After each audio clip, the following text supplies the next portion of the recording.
দেশের তৈরি পোশাকসহ রপ্তানিমুখী শিল্পের কাঁচামালের বড় একটা অংশই এখনও আমদানি নির্ভর। এই আমদানির সিংহভাগই আসে চীন থেকে। তবে বিপরীতে চীনা বাজারে বাংলাদেশের রপ্তানি অংশ এখনও খুবই সীমিত। যদিও শুল্কমুক্ত সুবিধা থাকলেও সেই সম্ভাবনা কাজে লাগাতে ব্যর্থতার অভিযোগ রয়েছে। বিস্তারিত জানাচ্ছেন দেলোয়ার দোলন। ঢালাইয়ের সেরা প্রিমিয়ার সিমেন্ট। দেশের অর্থনীতির অন্যতম চালিকা শক্তি মনে করা হয় তৈরি পোশাককে। রপ্তানি আয়ের প্রায় ৮২% আসে খাতটি থেকে। এ শিল্পের প্রয়োজনীয় কাঁচামালের বড় অংশই আমদানি নির্ভর, যার ২৫ থেকে ২৭ ভাগের যোগান দেয় চীন। যদিও ২%-এরও কম রপ্তানি করে বাংলাদেশ। কেন্দ্রীয় ব্যাংকের হিসাবে ২০২৪-২৫ অর্থ বছরে চীন থেকে আমদানি হয়েছে $৮২০ কোটি পণ্য। একই সময়ে রপ্তানি হয়েছে মাত্র $৬৯ কোটি ৭৫ লাখ, অর্থাৎ রপ্তানির চেয়ে ২৬ গুণেরও বেশি হয়েছে আমদানি।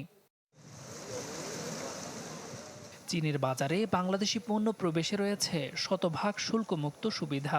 তবে এই সুযোগ কাজে লাগানো যায়নি নানা কারণে।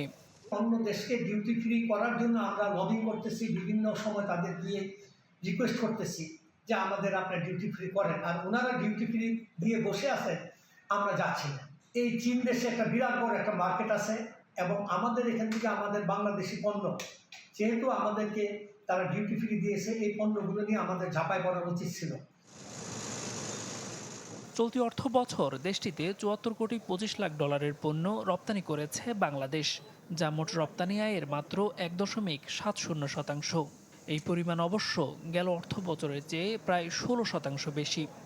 ৬ মাস ওখানে এই পণ্যগুলো প্রদর্শন করে ওদের থেকে মতামত নিয়ে সেইভাবে আমাদের আগে যেতে হবে এবং আমি আশা করি আগামী ৩ বছরে মিনিমাম আমরা $৩ থেকে $৪ বিলিয়ন ডলারের পণ্য আমরা চীনের বাজারে যেতে পারব। চীনের রপ্তানি পণ্যের মধ্যে অন্যতম পাট ও পাটজাত পণ্য, পোশাক, হোম টেক্সটাইল, চামড়া ও জুতা। আর বাংলাদেশ আমদানি করে শিল্পের কাঁচামাল, সুতা, ফ্যাব্রিক্স, যন্ত্রপাতি, স্টিল ও রাসায়নিক পণ্য। দেলোয়ার দোলন, চ্যানেল 24, ঢাকা।